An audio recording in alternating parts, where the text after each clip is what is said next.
अस्सलाम वालेकुम, good morning everybody, welcome. क्या हाल है आप लोगों का? Weekend before the elections, before the decision day, before the big day, before the basically decisive next day. time we meet तो इंशाल्लाह वो इलेक्शन की स्टीम और इलेक्शन की एक्साइटमेंट, एनर्जी, वो सब कुछ शुरू हो चुकी होगी. And we'll be in a new space as well, as in on a new set as well. Are we sure about that? Yes, we are very sure, inshallah, about that. About that. Actually, it और that जब mix हो जाए तो फिर add हो जाता है, पता नहीं क्या होता है. बेसिकली वो तो आप अगले हफ्ते देख ही लेंगे. आपको कहना ये है कि आज के दिन का आगाज बड़ा अच्छा हुआ है क्योंकि सुबह सुबह कराची के मुख्तलिफ इलाकों में हल्की बारिश हो रही है और बच्चे खुसूसी तौर पर नौजवान भी बहुत खुश हैं क्योंकि मुल्क भर के तालीमी इदारे जो हैं उसमें स्कूल, कॉलेज, यूनिवर्सिटी कुछ भी ले आए 9 दिन के लिए बंद होंगे. तो यानी जब इस तरह हो रहा हो छुट्टियां, तो यानी आज फ्राइडे है और इसके बाद छुट्टियां ही छुट्टियां चल रही हैं जी. और आपको ये भी बता दें, ये वैसे हो तो इसलिए रहा है क्योंकि of course elections, what else. तो लेकिन उससे पहले फिर मंडे को कश्मीर डे भी आ जाता है, तो 5 फरवरी है, उसकी एक छुट्टी बन जाती है और उसके बाद ऑब्वियसली पूरे मुल्क में इलेक्शंस हो रहे हैं. तो सोचा ये गया हफ्ता इतवार भी शामिल हो रहा है. तो अलगर्ज ये बच्चों को 9 दिन की छुट्टियां हो रही हैं, बच्चे बड़े as in college, university, school वालों सबको. तो everybody like basically nursery, school, college, university, across the country बारिशों का सिलसिला और पहाड़ों पर बर्फबारी का सिलसिला भी शुरू हो चुका है. कराची में भी आज फिर सुबह का आगाज बारिश से हुआ है. ड्यूरिंग द इलेक्शन मौसम कैसा रहेगा हम ये भी आपको आगे चलकर बताने की कोशिश करेंगे. लेकिन कल बहुत अहम डेवलपमेंट्स हुई हैं. एक तो इद्दत में निकाह केस की समाअत अरसा चलती रही है, बहुत देर, कई घंटे, 14 घंटे तो एटलीस्ट चली ही है.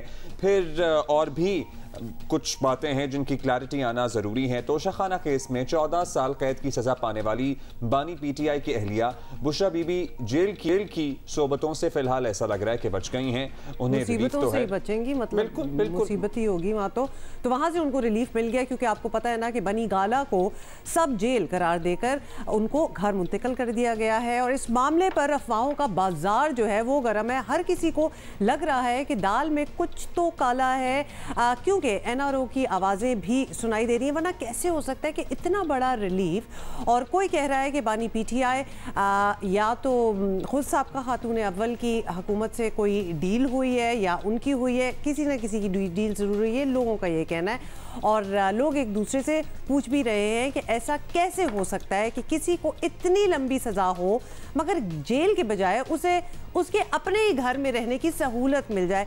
बिकॉज अपने घर में आप कन्फाइंड भी हो ना, सालों भी हो, तो वो सहूलत होती है because that's your comfort zone. मगर 14 साल की सज़ा और अपना घर सब जेल करार दिया जाए.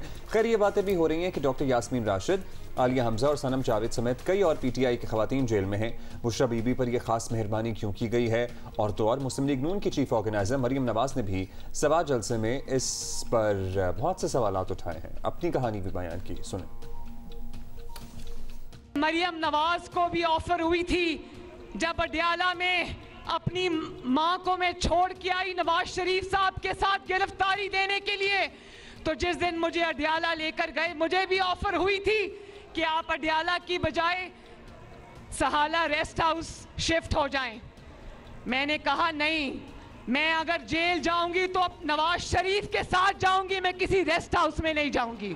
मुझे बी क्लास की सहूलतें नहीं चाहिए, मैं आम कैदियों की तरह यहाँ पर रहूंगी. आपकी जो खवातीन कारकुन हैं वो 9 मई पर रियासत पे हमला करने पर आज अगर सलाखों के पीछे, तो एक खातून जिसने चोरी की है वो आज बनी गाला के महल में कैद क्यों है? वो भी सलाखों के पीछे क्यों नहीं है?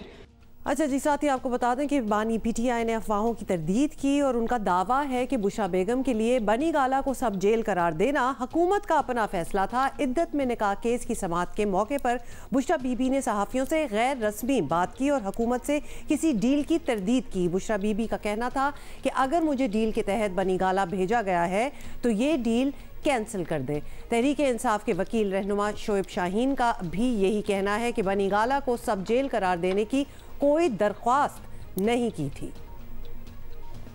पहली बात तो यह है कि ना तो इमरान खान की दरख्वास्त है ना बुशरा बीबी की दरख्वास्त है, और वहाँ सब जेल तो डिक्लेयर कर दिया गया, और किसी जगह भी उनके घर के मामलात में इस तरह नहीं इंटरफेयर होता। जो घर होता है वो सब जेल जरूर होता है, लेकिन उनको मूवमेंट की इजाजत होती है, लेकिन उनको किसी एक कमरे में बंद करके उनको खिड़की तक खोलने की इजाजत नहीं दी जा रही। जेल अथॉरिटीज ने पहले ये बहाना बनाया कि हमारे पास रिटर्न ऑर्डर नहीं आया हम और वारंट एग्जीक्यूट नहीं हुआ तो हम आपको नहीं लेंगे। उसका सियासत से कोई ताल्लुक नहीं, आज तक वो पब्लिक में नहीं आई।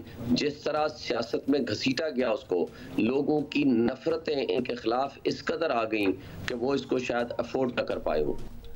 बुशरा बीबी, इमरान खान और शुएब शाहीन ने तो तरदीद कर दी है, लेकिन एट द सेम टाइम बातें तो हो रही हैं, ज़राए से खबरें भी सामने आ रही हैं, लेकिन हुकूमत की कोई क्लैरिटी नहीं है अभी। है तो वैसे एक्स्ट्रा ऑर्डिनरी बात ना, मतलब this is not the usual. हुकूमत कोई क्लैरिटी दे तो अच्छी बात है। बाय द वे कल रात गए जो रिपोर्टिंग हो रही थी इद्दत में ने कहा कि इसके बारे में बताया जा रहा था, हमारे जियो के कॉरेस्पॉन्डेंट भी वहाँ मौजूद थे और यही बता रहे थे कि तू मैं भी हो गई साबिका शोहर और हालिया शोहर की। वो आमने सामने आ गए, वो आमने सामने थे, एक ही कोर्ट रूम में मौजूद थे और खबर मानिका कह रहे थे इमरान खान को कि तुम्हारी वजह से मेरा घर बर्बाद हो गया, मेरा हंसता बसता घर बर्बाद हो गया। तो नहीं हो सकता तब कितना हो जाए और फिर हो रहा हो खराब। एनीवे, नुमाइंदा जियो न्यूज़ अयाज अकबर यूसुफजई हमारे साथ हैं, उनसे बात कर लेते हैं। अयाज, बुशरा बीबी को बज़ाहिर एक बड़ा रिलीफ मिला है, यही नज़र आ रहा है, और वो अपनी सज़ा अपने ही घर में गुजारेंगी। तो क्या ये दरख्वास्त बानी PTI और बुशरा बीबी की जानिब से थी या इस्लामाबाद इंतज़ामिया ने आज खुद फैसला किया इस बारे से? इसकी कुछ क्लैरिटी दें। हाँ,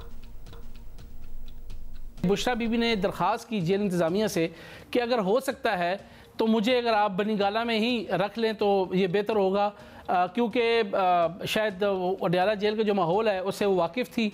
माजी में भी आपने देखा काफ़ी लोग जो है अडियाला जेल की वजह से थोड़े खौफज़दा भी रहे।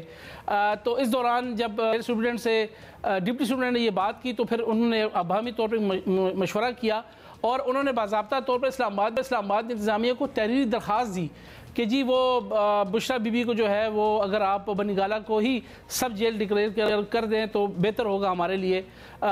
हमारे उसमें जो एक उज़र पेश किया गया कि हमारे पास अभी इसका इंतज़ाम नहीं है।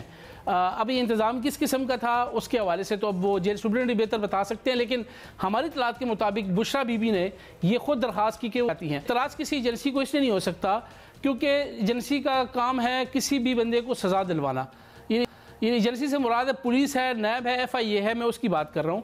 तो उसके बाद फिर जेल इंतज़ामिया का ये इस्तेकाक है कि वो अपने जेल में उसकी रखते हैं उस कैदी को, या फिर किसी भी रेस्ट हाउस को, किसी घर को भी सब जेल करार दिया जा सकता है। तो इस पे कोई दरख्वास्त खुद दियो और डिनाइल इतना ज़्यादा हो कि नहीं जी ये तो हमारे साथी अयाज अकबर कह रहे हैं कि उनके ज़राए के मुताबिक बुशरा बीबी की तरफ से दरख्वास्त की है कि अगर हो सके तो मुझे बनी गाला में रहने दिया जाए, यहाँ नहीं रहना चाहती। लेट्स सी अब उनकी तरफ से तो तरदीद आ भी गई है और अगले ने मान लिए, भी बड़ी इंटरेस्टिंग बात है। वो ज़्यादा इंटरेस्टिंग बात है एक्चुअली, बहुत इंटरेस्टिंग बात है। खैर नहीं आगे चलें। अयाज, बनी गाला अब एक सब जेल है और ये जाहिर है एक दिन की सिचुएशन तो है नहीं, कई साल की बात है। इसे जेल बनाकर रखने के लिए क्या सिक्योरिटी वगैरह, स्टाफ वगैरह ठीक ठाक लगेगा, खर्चा भी आता है क्या? अभी क्या वो कमरे तक महदूद हैं, घर तक महदूद हैं, क्या अपडेट है? सिक्योरिटी के लिए अगर आपने किसी को सिर्फ सिक्योरिटी देनी है, जेल तो दूर की बात है, तो वहाँ पर कम से कम 200-300 लोग जो हैं वहाँ पर आपको तैनात करने होंगे। वो 200-300 लोग जो हैं वो हुकूमत से तनख्वाह भी ले रहे होंगे, लेकिन ड्यूटी किसी एक बंदे के लिए कर रहे होंगे। फिर उनका खाना पीना, राशन पानी, वो तमाम रिसोर्सेज जो हैं हुकूमत का इस पर लाखों बल्कि नहीं करोड़ों रुपए का खर्चा होगा। अब ये हुकूमत ने कहना है कि वो अगर इनको यहाँ रखती हैं तो वो खर्च करेंगी, और वहाँ के जो रिहायशी हैं उनके लिए भी एक बहुत बड़ा मसला होगा, क्योंकि वहाँ पर फिर फ्रीली जो है वो वहाँ पर उनकी मूवमेंट नहीं हो सकती, क्योंकि जब साबिक वज़ीर आज़म जो थे वो भी वहाँ रहते थे तो वहाँ के जो मकीन थे, लोग थे, वो भी काफ़ी तंग थे। आए दिन रोड बंद होती थी, लोग एहतजाज करने आ जाते थे। तो वो तो नेचुरल सी बात है, लेकिन ये भी बताइएगा कि बनी गाला ऑब्वियसली सिर्फ साबिक वज़ीर आज़म की रिहाइश का नहीं थी, उनकी पार्टी का मरकज़ था, पूरा सेक्रेटेरिएट के दीगर अमूर चलाने का निज़ाम था, वहाँ बड़े पेपर वर्क होगा, उधर बड़ी ऑब्वियसली प्राइवेट चीज़ें भी होंगी, घर भी था साथ साथ। तो क्या वो सब बंद हो जाएगा? पार्टी वालों के लिए स्टेट में दाखिला अब बंद समझा जाए कि अब ये एक जेल बन चुका है? या कोई एक हिस्सा है जिसे जेल बनाया जाएगा? It's a big house. देखिए जी, बिल्कुल वहाँ पर सेक्रेटेरिएट था जब साबिक वज़ीर-ए-आज़म बानी PTI वहाँ रहते थे। वहाँ पर प्रॉपर तरीके से एक नीचे ऑफिस था, वहाँ पर डेली मीटिंग्स हुआ करती थी।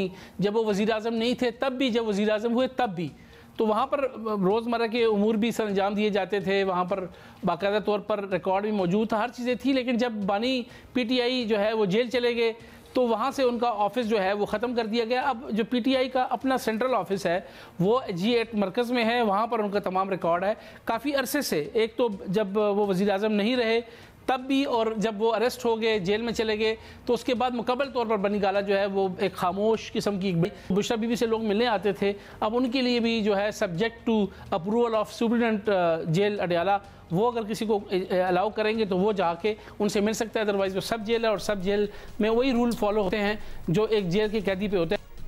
बहुत शुक्रिया अयाज अकबर यूसुफजई हमें अपडेट कर रहे थे। अयाज के मुताबिक, अयाज के ज़राए के मुताबिक बुशरा बीबी की तरफ से कहा गया है, दरख्वास्त दी गई कि अगर हो सके तो मुझे मेरे घर ही शिफ्ट कर दिया जाए। यहाँ शायद रहना उन्होंने मुनासिब नहीं समझा, लेकिन उन्होंने कल रात को कैटेगोरिकली इस बात की तरदीद की। उन्होंने कहा जी मैंने कोई डील नहीं की और मैंने ना ही कोई दरख्वास्त दी है, और इमरान खान भी इस तमाम मामले से लाइल्म नज़र आए। मेक्स यू वंडर कि काश कि ये ऑप्शन हर किसी को मिले कि जी ये तो सज़ा तो हुई है आपको, लेकिन आप रहना किधर जाएंगे। बुशरा बीबी वाले मामले की हम बात कर रहे हैं। सज़ा तो हो गई है लेकिन वो जेल नहीं गई। सीनियर सहाफ़ी आसमा शिराजी हमारे साथ मौजूद हैं। आसमा जी, बुशरा बीबी को तोशाखाना केस में सज़ा हो गई, लेकिन एक मिसाली रिलीफ भी मिला है कैद अपने घर पर गुजारने का, जिसकी वो तरदीद कर रही हैं कि उन्होंने किसी से कोई दरख्वास्त या बात या डील नहीं की है। अब तक कुछ वाज़े ऑल्दो नहीं है कि सख्त तरीन सज़ा भी हुई। आपके पास क्या इंसाइट है, क्यों नरमी दिखाई जा रही है?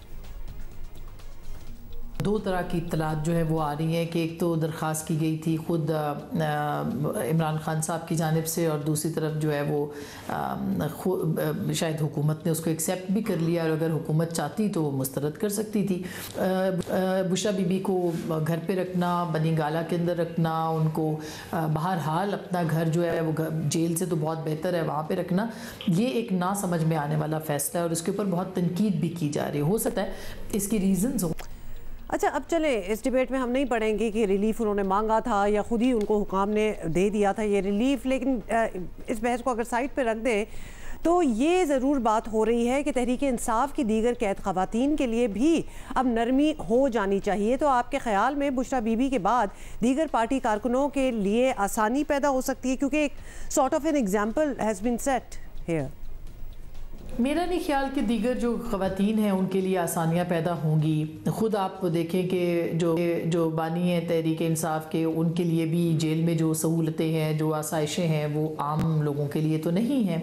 जबकि वो ख़ुद जब इक़्तिदार में थे तो वो कहते थे कि एक नहीं दो पाकिस्तान, और वो कहते थे मैं फ़लाने का AC उतरवा दूँगा या फ़लाने के जो के लिए मसाइल बढ़वा दूँगा, या बहुत सारी के वो नारे लगाते थे, बहुत सारी बातें करते थे, जलसों में करते थे, पब्लिकली करते थे। लेकिन ख़ुद जब उनकी बारी आई जेल में जाने की तो आपने देखा कि उन्होंने जिम बनाने से लेके और बाकी जो सहूलियात हैं और खाने की जो उनका जो मेन्यू है वो सब आम कैदियों से क़तई तौर पर मुख्तलिफ। और ये सवाल जो है वो अथॉरिटीज़ से भी होना चाहिए कि क्या इसके बाद जितनी भी सियासी कैदी ख़वातीन हैं उनके लिए इसी तरह की उनको चॉइस दी जाएगी कि वो घर पे जाके रहें और उनको नज़रबंद किया जाए और उनको घर के अंदर सहूलियात जो घर की हैं बेशक वो एक कमरे में हों लेकिन उनको मिले। तो मेरा ख्याल है कि ये एक बड़ा अहम सवाल है।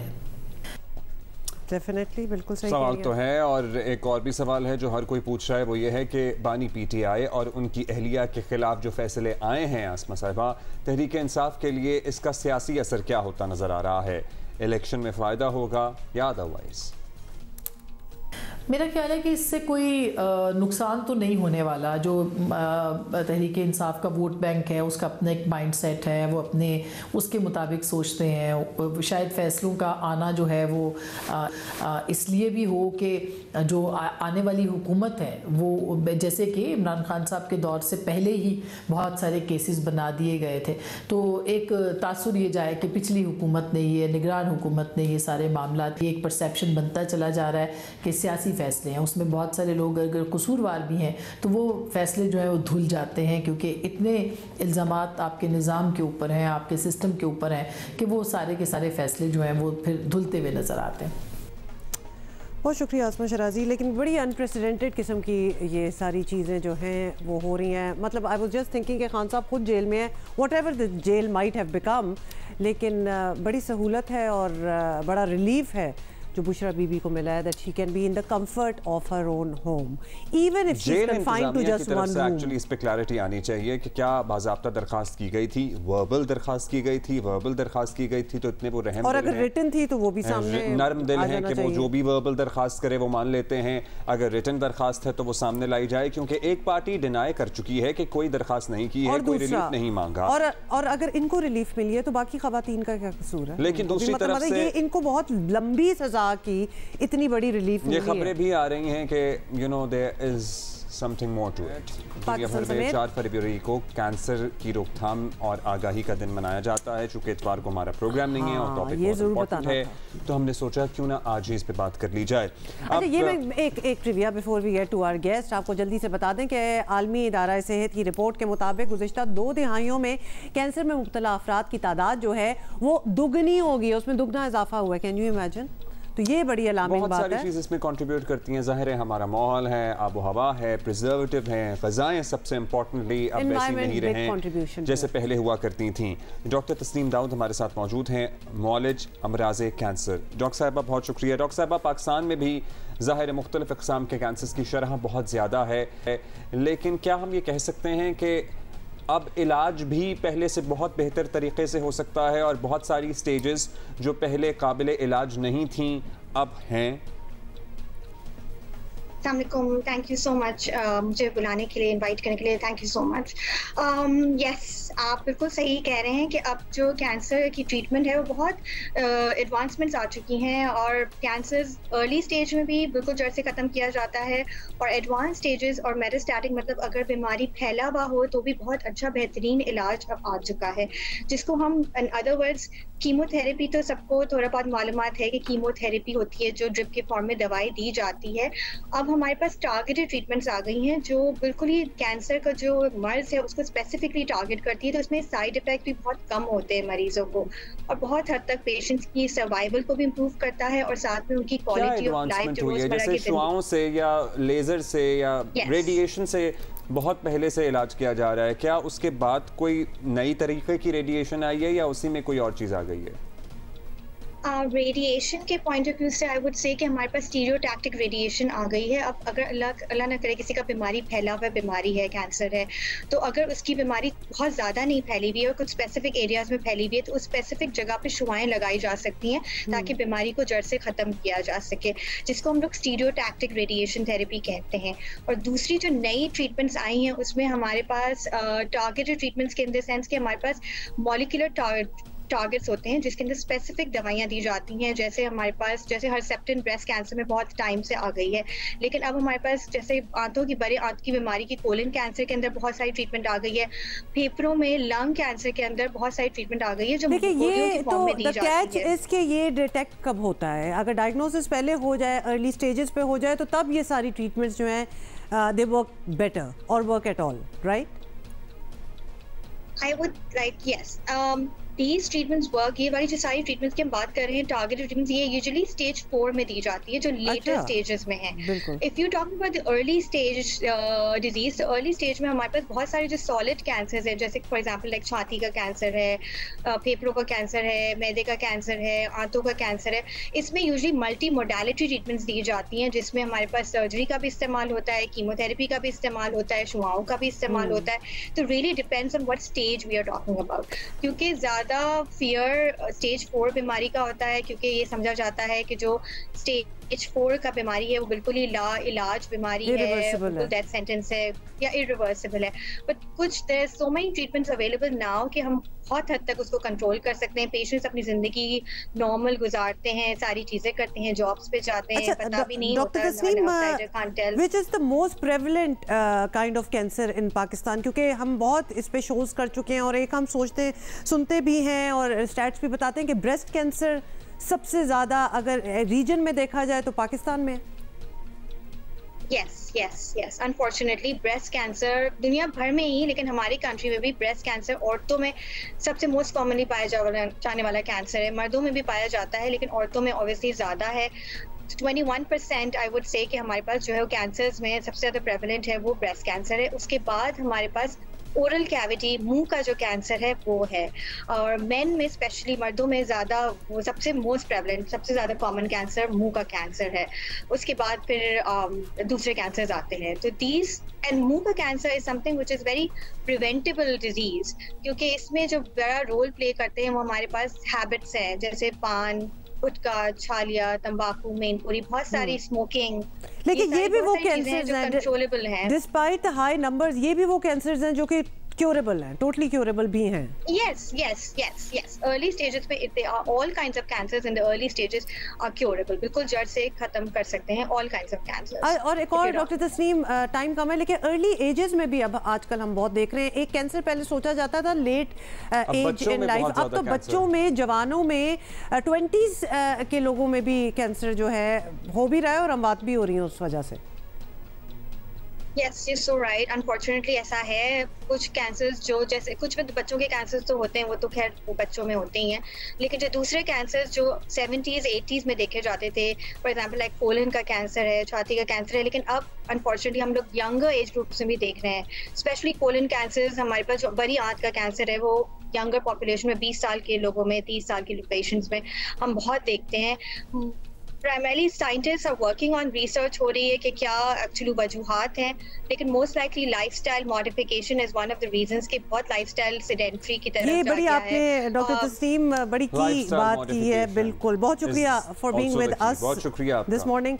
हाँ, लाइफस्टाइल अपना दुरुस्त करें, एक्सरसाइज डालें बीच में, ये तो हम बहुत हर इलाज जो है ना, हर बीमारी का इलाज, उसमें आपके लाइफस्टाइल बहुत काउंट। ग़िज़ा ठीक रखें और नशा किसी भी किस्म का हो उससे दूर रहें जी। और जहां सियासत आजकल उरूज पर है, जल्द से जुलूस, रैलियां, तंज के निश्तर, ताने और पता नहीं क्या कुछ हो रहा है, और एक दूसरे के वोटर्स को राग़िब करने की कोशिश और दूसरों के ऐब भी नुमाया करने की कोशिश। हाँ। वहाँ कहीं कहीं हमें रवादारी भी नज़र आती है, और रवादारी जहाँ जहाँ हमें नज़र आती है हम उसको हाईलाइट करते हैं, क्योंकि होना ऐसे ही चाहिए।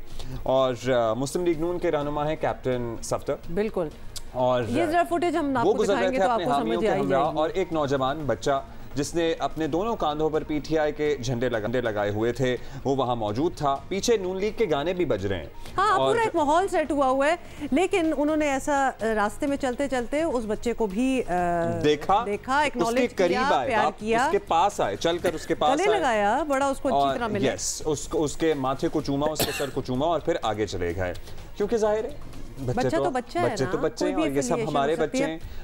फिर फॉर्मर प्राइम मिनिस्टर यूसुफ रजा गिलानी वो भी कैंपेनिंग कर रहे थे, और ऑब्वियसली इतने हल्के हैं उन लोगों के, तो जहाँ वो कैंपेनिंग कर रहे थे, उनके जो अपोनेंट थे वो भी वहीं थे। और फिर वो भी बड़ी अच्छी तरह मिले, एक दूसरे से बातें की, हाथ मिलाया, बड़े ही अच्छे माहौल में, खुशगवार माहौल, as if they knew each other. PTI के और लग रहा था हिमायत याफ्ता उम्मीदवार हैं बैरिस्टर तैमूर मिर्जा, ये हैं, अच्छा, जिनसे मिल रहे हैं, और लग रहा था एक दूसरे को वेल विशेस भी दे रहे हैं कि बेस्ट ऑफ लक, जैसे आप करते हैं ना, ऑल्दो अपने अगेंस्ट ही कर रहे होंगे, बट ये छोटे छोटे एग्जाम्पल्स देख के हमें ज़रा दिल में तसल्ली हुई, because we are so done with all these animosities, और एक दूसरे को देख के रास्ते बदल लेना, और फिर statements and all that, whatever might be in the heart. एक दूसरे को देखकर रास्ते बदल लेना, मतलब एक अभी माजी करीब में वो भी वक्त गुजरा है कि जब सिटिंग प्राइम मिनिस्टर असेंबली में आने के लिए तैयार नहीं है, इतने बड़े बड़े वाकयात हो जाते हैं, और वो कहता है कि मैं नहीं आऊंगा क्योंकि सारी ऑपोजिशन बैठी हुई है और मुझे इनसे हाथ मिलाना पड़ेगा, मुझे इनसे हाथ मिलाना पड़ेगा। I did not want to get into that now. मैं भी वही स्पिरिट अपनाना चाह रही थी जो अभी हमने कैप्टन सफ्दर और गिलानी साहब का दिखाया है। जाती दुश्मनी नहीं बनाना चाहिए, इन वीडियो से हमें यही मैसेज मिलता है। भाई मलिका कौसर मरी का हुस्न जो है ना आजकल अपने जोबन पर है? आगे can't believe you said that anyway, बड़ी जबरदस्त किस्म की बर्फबारी हो रही है, बारिश हो रही है, obviously people want to go, लेकिन कुछ लोग फंस भी गए बर्फ में, उनको बचा लिया गया। फ़ौज पाकिस्तान ने बर वक्त, शुक्र है, पूरा अपने ऑपरेशन करके लोगों को निकाला भी है, लेकिन अब इंतजामिया ने ये डिसाइड किया है कि मरी में मजीद गाड़ियाँ दाखिल नहीं हो सकती, because it's kind of packed. पैदल जाएं आप, पैदल नहीं ना जाए ना, बर्फ पड़ रही है, वैसे भी क्यों जाना है, वोट डालना है आपने 8 को यार, तो जिनका मरी में वोट होगा उनको जाना तो होगा कि नहीं होगा। होगा। सिर्फ वही जाएं जो मुझे पता था आप यही करेंगे। जवाद अब्बासी हमें बता रहे हैं, नुमाइंदा जियो न्यूज़ बता रहे हैं हमें कि क्या सूरत हाल है। वक्फे वक्त से अभी भी मजीद मुझे तो अच्छी लग रही है सूरत हाल। नहीं, नॉट रियली। जी बिल्कुल, मैं इस वक्त मौजूद हूँ मलका कोसार मरी में और बर्फ़बारी ने मलका कोसार मरी में हर सू चांदनी बिखेर दी है। वादी ने मुकम्मल तौर पे बर्फ़बारी की सफ़ेद चादर ओढ़ रखी है और इस वक्त मलका कोसार मरी का कुदरती हुस्न भी मज़ीद निखर गया है। बहुत बड़ी तादाद में वीकेंड गुजारने के लिए सयाहों की एक बड़ी तादाद मलका कोसार मरी और गलियात को रुख कर लिया, तो वहीं पर इंतज़ामिया भी मुतहरिक और चाको चौबंद दिखाई दे रही है। सिटी ट्रैफिक पुलिस रावलपिंडी की जानिब से मलका कोसार मरी आने वाले सयाहों के लिए टूरिस्ट एडवाइजरी गाइड एडवाइजरी जारी की गई है, जिसमें यह कहा गया है कि मलका कोसार मरी का सफ़र करने से पहले मौसम की अच्छी तरह अपडेट ले लें। ख़राबी है मौसम और शदीद बर्फबारी से की वजह से मलका कोसार मरी का सफ़र करने से इज्तनाब करें। सयाहों को ये हिदायत जारी की गई हैं कि आपका ये फ़र्ज़ है एक ज़िम्मेदार शहरी होने के नाते कि आप इंतज़ामिया के साथ मुकम्मल तौर पर ताउन करें ताकि आपका सफ़र और आपका मलका कोसार मरी में गुजरा वक्त जो है वो महफूज और खुशगवार गुजरे। जी भाई, मरी को देख के जो मरी की यादें आई हैं, आपको पता है हम यूनिवर्सिटी में पूरी बस भर के हमारे वेकेशन वो जो होते हैं ना स्कूल ट्रिप, स्पॉटी मरी होता था। We used to go there and this was a long time back. By the way, बात सुने, आप ये चाहते हैं कि ये आपकी गाड़ी के साथ हो और हर किसी के साथ ये नहीं होता भाई, क्यों डरा रहे हो? सो या I've been in snow in Murray many times. मैं कभी नहीं फंसी, तो हर किसी के साथ नहीं होता। What did you use to do? Abdullah आपको डराने की कोशिश कर रहा है, वो भी होता है। I was never driving at that time, लेकिन हर कोई नहीं फंसता और ना डरें इसकी वजह से प्लीज। कल आपको पता है इलेक्शन कमीशन का इजलास था जिसमें खैबर पख्तूनख्वा और बलूचिस्तान की अमन व अमान की सूरत हाल का जायजा लिया गया। अच्छी बात है, रिजल्ट सामने आया कि भी इलेक्शन तो होंगे ही और दहशतगर्दी की कार्रवाइयाँ करने वालों को आहिनी हाथों से निपटा भी जाएगा, लेकिन फिर भी सूरत हाल ख़राब ही है क्योंकि दहशतगर्दी की कार्रवाइयों में तेज़ी देखी जा रही है और नज़र आ रहा है कि मुल्क दुश्मन क़ुव्वतें जो हैं वो इलेक्शन को सैबोटाज करने की कोशिश तो डेफिनेटली कर रही हैं। बलूचिस्तान के शहर मच में क्लियरेंस ऑपरेशन में 21 दहशतगर्द मारे जा चुके हैं और अमन व अमान की बहुत ही सूरत हाल जो है कुछ जगहों पे, स्पेशली आपको बता दें जैसे कि हल्का PB13 और PB14 नसीराबाद में मकामी इंतज़ामिया को कॉर्नर मीटिंग समेत तमाम इज्तिमात पर पाबंदी लगाना पड़ी है। अगर इस किस्म की चीज़ें होना स्टार्ट हो जाएं तो ऑब्वियसली सिचुएशन जो है वो इतनी नॉर्मल तो नहीं रही। कोयटा में स्पिनी रोड के करीब धमाके में एक शख्स जाँ बहक हुआ। तुरबत मेन रोड पर दस्ती बम धमाका हुआ, एक शख्स जख्मी हुआ। खुजदार में पीपल्स पार्टी के रहनुमा पर हमला किया गया। बिलावल भुट्टो जरदारी ने कल खुजदार में जलसा आम से खिताब में कहा कि तशद्दुद किसी मसले का हल नहीं है। इनका ये ख्याल था कि बिलावल भुट्टो जरदारी इनकी हमलों की वजह से खौफजदा हो जाएंगे। ये इनकी भूल है। हमारा सर कट तो सकता है मगर किसी दहशतगर्द के सामने झुक नहीं सकता। मैं बलूचिस्तान के अवाम को अपील करता हूं, दरख्वास्त करता हूं, हाथ बांध के कहता हूं कि तशद्दुद की सियासत ना करें। ये मेरा आपसे वादा है कि इंशाअल्लाह ताला तमाम मसाइल का हल मैं खुद निकाल दूंगा। खैबर पख्तूनख्वा और बलूचिस्तान में अमन अमान की बिगड़ती सूरत हाल पर इलेक्शन कमीशन में कल अहम इजलास हुआ। इजलास के एलामिये में वाज़ेह तौर पर कहा गया कि 8 फरवरी को हर सूरत मुल्क में इलेक्शन होंगे। किसी के जहन में कोई शक है तो निकाल दे। साथ ही खबरदार किया गया कि अमन अमान खराब करने वालों से कोई नरमी नहीं की जाएगी और ऐसे लोगों से पाक फौज सख्ती के साथ निपटेगी। सिक्योरिटी चैलेंज मौजूद हैं लेकिन इलेक्शन कमीशन पूरी तरह तैयार है, इंतजामात मुकम्मल हैं। निगरान हुकूमत भी मदद के लिए पूरी तरह अपैरेंटली तैयार है। निगरान वफाकी वज़ीर दाखिला गौहर एजाज ने वाज़ेह किया कि मुल्क भर में इलेक्शन टाइम पे होंगे। कि कुछ लोग कह रहे थे कि शायद इलेक्शन थोड़े से डिले हो जाएं या मुलतवी हो जाएं, इसमें को है और इंशाअल्लाह ताला 8 फरवरी का इलेक्शन जो है वो उसके बारे में किसी के जहन में कोई डाउट ना होना चाहिए और इसको जो है हर सूरत में इलेक्शन कमीशन और केयर टेकर गवर्नमेंट जो है इसको इंश्योर कराएगी और हर सूरत में इलेक्शन। निगरान वज़ीर इत्तलात बलूचिस्तान जान मोहम्मद अचकज़ई साहब हमारे साथ हैं। जान मोहम्मद साहब, बलूचिस्तान की बात करते हैं आपसे कि बलूचिस्तान में हालिया दिनों में जो वाक़यात हुए हैं उससे बड़ा खदशा था कि इलेक्शन का क्या होगा। अब वफाकी हुकूमत और इलेक्शन कमीशन सब ने बता दिया है कि जी इलेक्शन तो होंगे, जो तारीख दी गई है 8 फरवरी को। तो आप इस फैसले से मुत्तफिक हैं या कुछ खदशात हैं आपके पास भी? देखिए, इलेक्शन तो होने हर कीमत पे होने, पूरे मुल्क में होने और बलूचिस्तान में भी होने। वाक़यात का एक तनाज़ुर और एक पस मंज़र है। बिल्कुल वाक़यात हुए हैं, लेकिन हर इलेक्शन में ये वाक़यात होते हैं। अगर 2018 के स्टेटिस्टिक्स आपके सामने हैं तो 38 से ज़्यादा लोग जो है उस वक्त शहीद हुए। मैं खैबर पख्तूनख्वा और बलूचिस्तान की बात कर रहा हूँ। इसी तरह ग्रेनेड अटैक्स भी हुए। तो हर इलेक्शन में चार्ज माहौल होता है और इस तरह के वाक़यात होते हैं। अब सिर्फ मच के अलावा जो दहशतगर्दी का एक वाक़या था और बहुत बड़ा वाक़या था, और ये इस तरह के वाक़यात हर रोज़ नहीं होते। अगर दहशतगर्दों ने कोई खुदा ना करे कोई और बड़ा वाक़या भी किस तरह करना हो तो उन्हें 7 से 8 महीने लगते हैं। लिहाजा ये हर दिन की अकरेंसेस नहीं होती। जहाँ पे आपने अभी गिनवाए कि कहाँ पे अटैक हुए, बलूचिस्तान 38 से ज़्यादा डिस्ट्रिक्ट्स हैं, बहुत बड़ा रीजन है। ये एक सूबा नहीं है, ये 44% पाकिस्तान का है। तो लाजमी बात है एका दुका वाक़यात तो एक्सपेक्टेड हैं और इलेक्शन से पहले भी रन अप टू इलेक्शन और भी होने का खदशा है। लेकिन इसका मतलब ये नहीं है कि इलेक्शन का जो एक्सरसाइज है वो पोस्टपोन हो, इलेक्शन ना हो। कल भी बिलावल भुट्टो, जान मोहम्मद साहब, अब ये बताइएगा जी, कल बिलावल भुट्टो आए, जलसा किया उन्होंने। जो वाक़यात हुए हैं ज़ाहिर है अफसोसनाक तो हैं, लेकिन एक बात और भी साबित करते हैं कि जो इंतज़ामात सिक्योरिटी के किए गए थे वो शायद काफ़ी नहीं है। अब रन ऑफ इलेक्शंस में या फिर अब एक हफ्ते से भी कम का वक्त रह गया है, कुछ एक्स्ट्रा ऑर्डिनरी सोचा है या कर लिया है या करेंगे कि ये भी वाक़यात ना हो?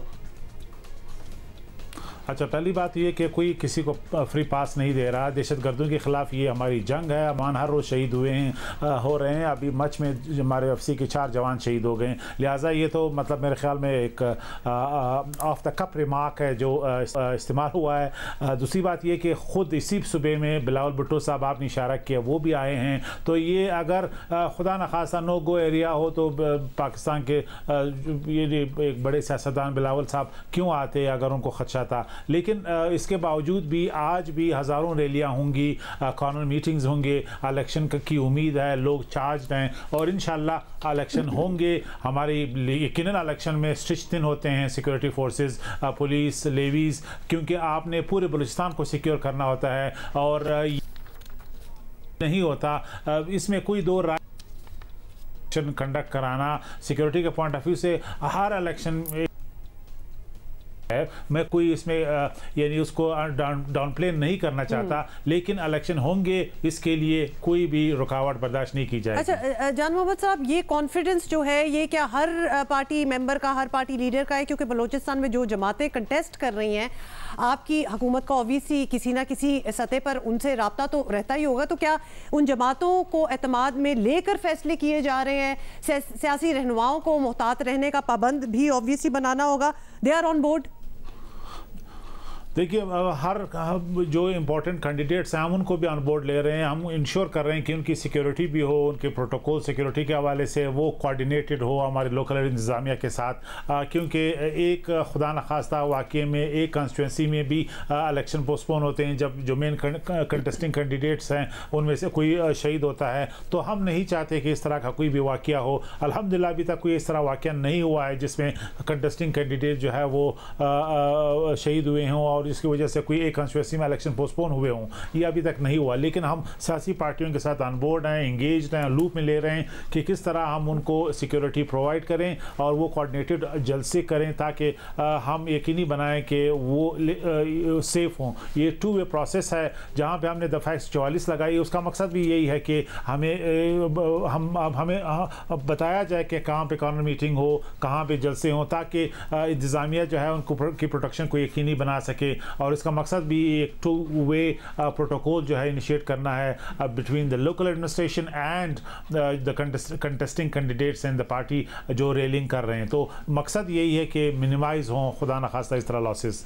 आप आवाम से क्या कहना चाहेंगे? बलूचिस्तान में ज़ाहिर है इस तरह के वाक़यात होते हैं, खौफ की फ़ज़ा भी बन जाती है ना, लोग भी मोहतात रहते हैं कि भाई पता नहीं वोट देने जाएँ ना जाएँ, निकलें ना निकलें, घर में बैठे रहें।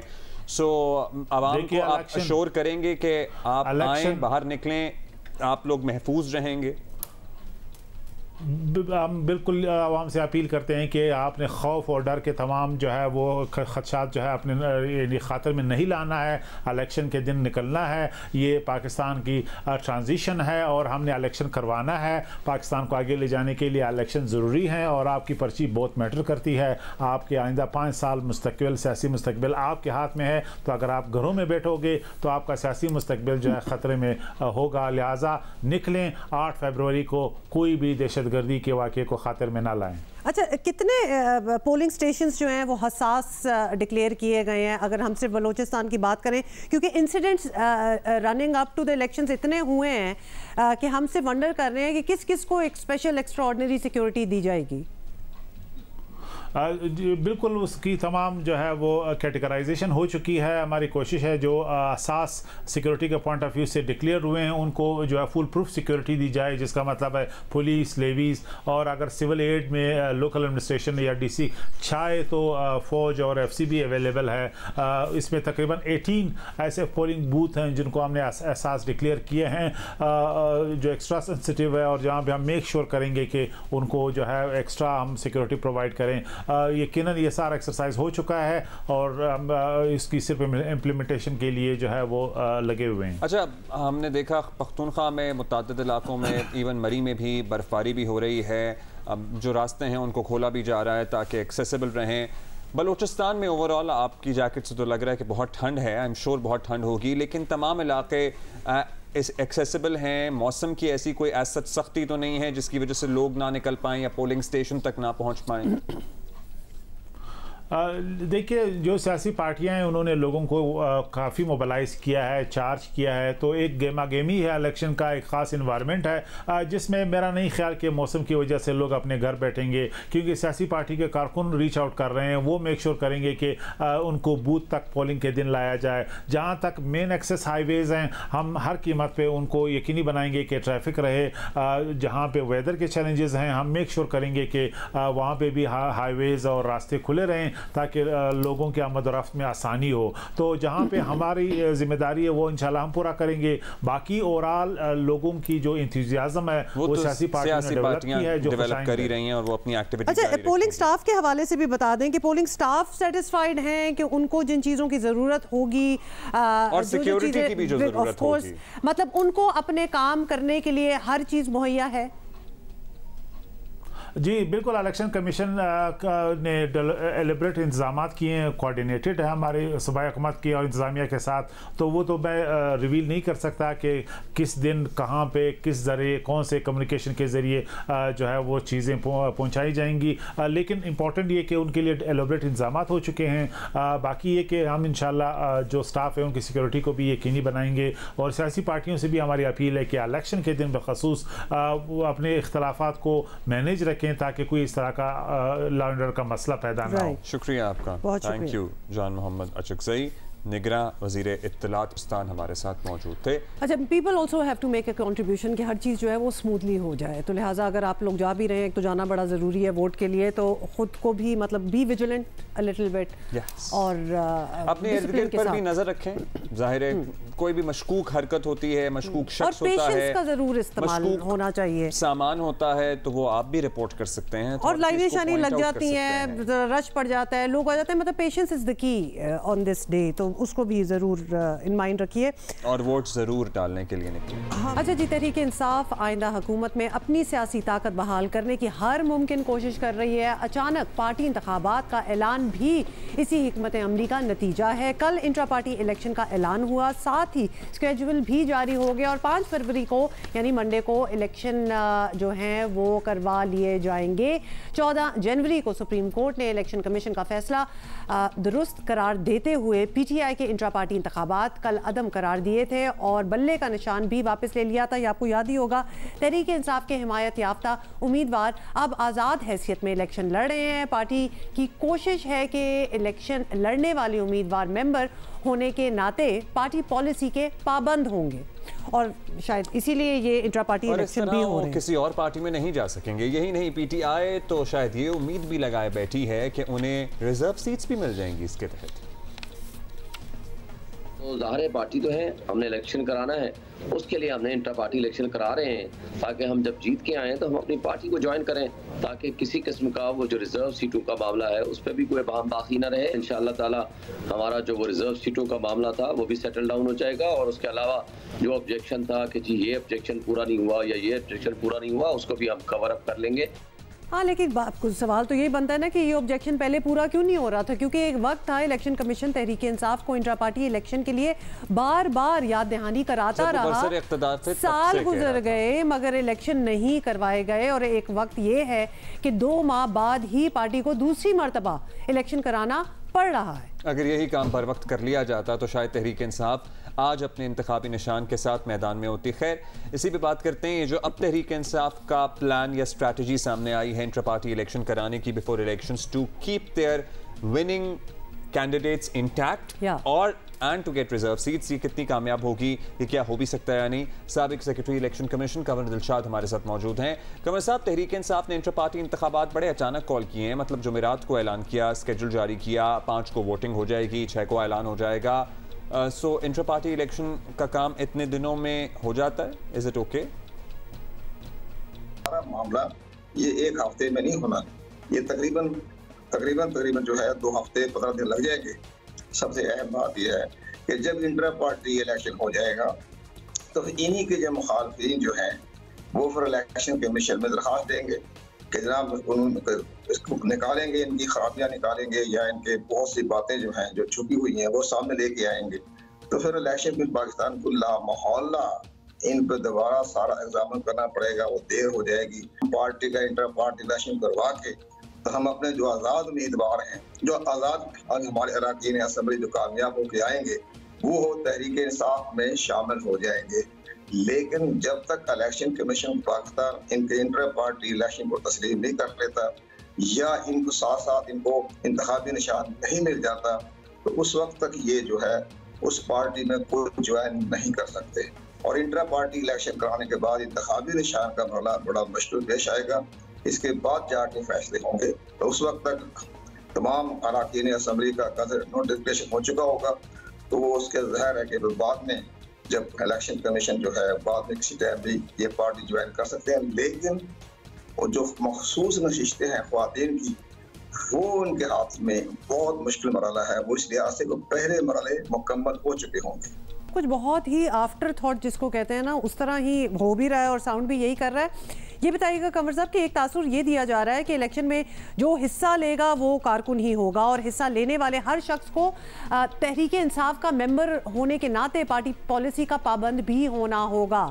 तो क्या आम इंतखाबात में बतौर आज़ाद उम्मीदवार लड़ने वाले जीत गए तो तब भी पार्टी की मर्जी के खिलाफ फैसले नहीं कर सकते, उसके बाद फिर वो बाउंड हो जाएंगे? बेसिकली क्लैरिटी दें।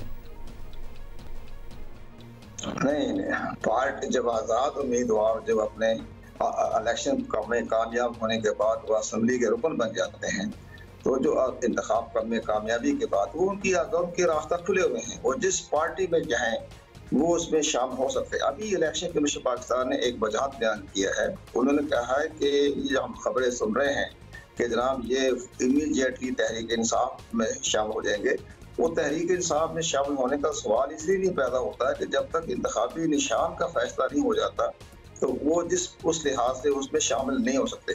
अब अगर किसी दूसरी जमात में शामिल होना चाहें, जैसे बड़े बड़े सियासी जमातें बड़े ख्वाब देख रही हैं कि जनाब हम आज़ाद उम्मीद कामयाब अरकान असम्बली को अपनी पार्टी में शामिल करेंगे, वो काम शामिल हो सकते हैं, उनके लिए कोई रुकावट नहीं है, इसलिए कि वो आज़ाद खड़े हुए हैं। आज़ादी के तौर पर उनका जो नोटिफिकेशन हुआ है वो आज़ाद सिंबल है और आज़ाद मेंबर है, तो वो किसी पार्टी में शामिल हो सकते हैं, उनके रास्ते में कोई रुकावट नहीं। कंवर साहब, तहरीक इंसाफ की जानिब से इलेक्शन के ऐलान के बाद अब तक अकबर असबाबर वगैरह ने कोई एक्शन नहीं लिया है, तो क्या बतौर बानी कारकुन अकबर साहब या कोई और ये इलेक्शन रुकवा सकता है, अदालत जा सकता है? पार्टी को चाहिए था, सुप्रीम कोर्ट ऑफ पाकिस्तान जो बार बार कह रहा था कि जनाब हमें आप इसकी अकबर बाबर की बताएं कि इसकी पार्टी में क्या पोजीशन है, तो चूंकि ये सारे लोग बाद में शामिल हो गए हैं। क्या रऊफ हसन को तो बताना चाहिए था, वो तो पार्टी के बहुत पुराने मेंबर थे, ओवरसीज मेंबर थे, वो अब वो पार्टी के सेक्रेटरी इंफॉर्मेशन है, तो उन्हें बताना चाहिए था कि जनाब इसको तो अब प्रेसिडेंट साहब तो अब बने हैं, लेकिन बतौर आरिफ आलवी साहब ने तो उनको पार्टी से खारिज कर दिया था, लेकिन वो किसी ने नहीं बताया उनको। यहाँ तक मैं बड़ा हैरान हुआ इनकी लाजमी का कि सुप्रीम कोर्ट ऑफ पाकिस्तान में जब इमरान खान प्राइम मिनिस्टर पाकिस्तान थे तो ममनुआ फंडिंग केस लेकर जा रहे थे अब्बास बाबर, उन्होंने सुप्रीम कोर्ट ऑफ पाकिस्तान में दरखास्त दी थी और मंसूर अली खान साहब जो साबिक अटॉर्नी जनरल थे, पार्टी के इंतहाई लीगल एडवाइजर थे, तो उन्होंने दरखास्त जमा करा दी सुप्रीम कोर्ट ऑफ पाकिस्तान में कि जनाब हमने अब्बास बाबर को फारिग कर दिया है। तो वो केस अभी तो जमात है, तो अब्बास बाबर जो है पार्टी के मेंबर है और पार्टी के बानी रुकन है, लिहाजा कि क्योंकि पीटीआई के पास इनका कोई रिकॉर्ड मौजूद नहीं है, तो वो अगर चैलेंज करना चाहेंगे तो वो उनको राइट बनता है, वो चैलेंज कर सकते हैं इलेक्शन। ऑलराइट, बहुत बहुत शुक्रिया कमर दिलशाद साहब, बहुत क्लैरिटी आपने दी। So it is not as simple as लेकिन फिर भी एक उम्मीद और होप तो होगी ना पार्टी की। ये 5 को वो अपने इंट्रा पार्टी इलेक्शन करा रहे हैं, 3 बाद national election. Intra party election के बाद भी बहुत से मराइल हैं जिनको तय करना है। अगर सिर्फ ये है कि भाई इंट्रा पार्टी इलेक्शन करा लेंगे और उसके बाद जो भी जीतेगा वो अपनी मर्जी से कोई और सियासी जमात जो लेकिन ये जरूर थॉट प्रोसेस में होगा अब्दुल्ला के कॉम्प्लिकेटेड है, लेकिन ये जरूर थॉट प्रोसेस में होगा कि अगर बाद में जाके उसका कहा कि जी आपके तो वो भी नहीं हुए थे, तो एटलीस्ट ये कह चुके होंगे नहीं हमने कराए थे 3 दिन पहले। सो अपने आप को वो कवर कर रहे हैं ना सारा ग्राउंड के this can B A requirement later on, so let us do it already, let's see क्या अच्छा जी। पाकिस्तान क्रिकेट टीम के साबिक टीम डायरेक्टर मिकी आर्थर का कहना है कि वो कड़वा सच कह रहे हैं कि पाकिस्तान क्रिकेट मायूस कौन सूरत हाल में है, यानी बहुत ही बुरा पहले हमें ये इदराक नहीं था ना जैसे। हाँ, मतलब उनका कहना था तो वो सीमेंट हो गई बात। वर्ल्ड कप में शिकस्त के बाद पीसीबी का रिव्यू इजलास एक ड्रामा था, बेसिकली बिल्कुल आई वॉश टाइप था। उनका कहना है और उन्हें ये उसी वक्त ड्रामा लग गया था जब मोहम्मद हफीज पहले से ही बोर्ड के ऑफिस में बैठे हुए थे। So you know there's a lot of internal politics. तो हाँ, वो उनको बेसिकली वो देखिए आर्थर के मुताबिक रिव्यू इजलास के दौरान वक्फे में ज़का अशरफ ने उन्हें पीसीबी म्यूजियम में बुलाकर बहुत सवालात पूछे और फिर बताया कि वो कप्तान और सपोर्ट स्टाफ को हटाने जा रहे हैं और उन्हें नई जिम्मेदारियां देंगे जो कि नामुमकिन था। मिकी आर्थर ने बताया कि पीसीबी से कॉन्ट्रैक्ट के मुताबिक 3 माह की सेटलमेंट हासिल की और अगर फौरी इस्तीफे देते तो कुछ नहीं मिलता। मिकी आर्थर ने कहा कि वो अब भी पाकिस्तान टीम को फॉलो करते हैं और करते रहेंगे। मतलब वैसे खुद भी फॉलो करते हैं, स्काइप पे ही हमें दस्तयाब थे, लेकिन ये भी पीसीबी का ही डिसीजन था ना। मतलब हाँ, मतलब इन्होंने not physically available प्रपोज किया होगा, आइडिया पीसीबी मान गया। अच्छा आगे बाबर आजम कहते हैं कि उनका सबसे बड़ा गोल वर्ल्ड कप जीतना है। पीएसएल पसंदीदा लीग है और जिस मकाम पर हूँ इसमें सरफराज अहमद का बड़ा किरदार है। चलें वंडरफुल, उन्हें इदराक हुआ है उनकी ज़िंदगी में हालात ऐसे भी आए कि उन्हें दुकान पर काम करना पड़ा। सुबह 6 बजे दुकान पर जाता, वक्फे के दौरान क्रिकेट खेलता। पाकिस्तान टीम में पहली बार नाम आना ज़िंदगी का जज्बाती तरीन लम्हा था।